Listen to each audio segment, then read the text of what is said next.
All right, the third part we're going to be working on here in 9.4 is called eliminating the parameter. All right, the process of turning your parametric equation into a rectangular equation is called eliminating the parameter. First thing you start off with is you start off with two equations, an x equals and a y equals in terms of t. And you'll have to solve one equation for t, and you just substitute it into your other equation. After you do that, so say down here, it just multiplied both sides by 2 and got a 2y is equal to t. Substitute that into your other equation, and then you get just one equation in terms of x's and y's. So the big thing about when you do convert from parametric to rectangular, you may have to alter your domain of the rectangular equation.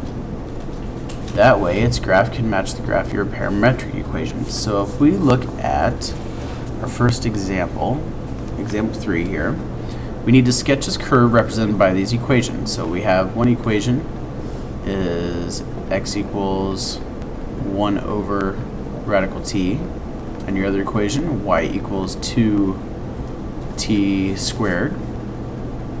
When we make our table of values, we're going to be careful.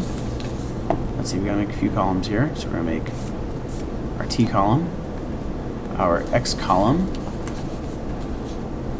and our y column. So if we plug in our t's, now here's where it doesn't actually give us a domain like example 1 did. So what you will have to do is you have to figure out, well, what values of x should I plug in? Well, in this case, you could start with a -2. But if you plug in -2 in for x, you get the square root of -2. So it doesn't make sense to put in a -2. Well, you also can't plug in a 0. So if we try plugging in a 0, 1 over the square root of 0, square root of 0 is 0, but 1 over 0 is undefined, so you can't plug in a 0. So let's plug in a value that's bigger than 0. Let's plug in a 1. If we plug in a 1, we can make this a 1 divided by the square root of 1, which is 1. So 1 over 1 would give us a 1. So that's okay there. And if you plug a 1 in for your t over here, 1 squared is 1 times 2 is 2. So our first point we're going to actually graph is over 1 up 2. And then what we're going to need to do is we're going to need to graph more points. So we have to keep getting bigger for the 1, bigger than 1. So we're going to plug in 2, let's plug in 3, 4, and let's plug in 5. So if we plug these values in, we're going to get the following table. You're going to have a 0.7, comma 8. So we go over 0.7, up 8, which would be a little bit off our graph. If we plug in a 3, then we get a 0.6, comma 18 when you plug a 3 into your y. So 0.6, comma 18, that's going to be way up here. Plug in a 4, you're going to get a 0.5, comma 32. And if you plug in a 5, you would get a 0.450. Well, you notice that your x values are getting smaller, but your y values are getting bigger. And so what's happening is your graph is moving in this direction. And what do you think it's going to do as it gets bigger and bigger? What are your x values doing? Well, they're getting closer and closer to 0. Can they touch 0? No. Can't be 0, they can't be negative, because we cannot get a negative underneath our radical. So you could actually plug in other values. So maybe plug in a 0.5. So if you plug in a 0.5 for your t, you would end up with the following decimals. For your x, you would have a 1.41 or 1.4, and then for your y, you would get a 0.5. So when your t is a 0.5, you go over 1.4 up a half. Whoops, that'd be more right here. So this graph is going down, and if you keep plugging in more values, then you're going to find out that it will be a nice, pretty little curve that is going to the right, and it's going to get closer and closer to your x equal to 0, but it is never going to touch it. So what happens for this graph is the bigger your values get for your t, your x values get smaller. So the orientation of this graph is actually not going from left to right, it's actually going from right to left. So here's the orientation of your graph.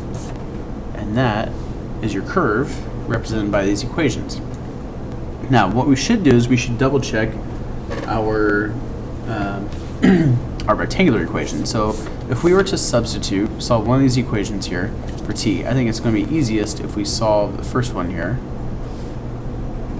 If we solve that for t, well, if you take x equals 1 over radical t, flip-flop those two, you get a square root of t equals 1 over x, and if you square both sides, you get t is equal to 1 squared over x squared. This can be substituted into our other equation.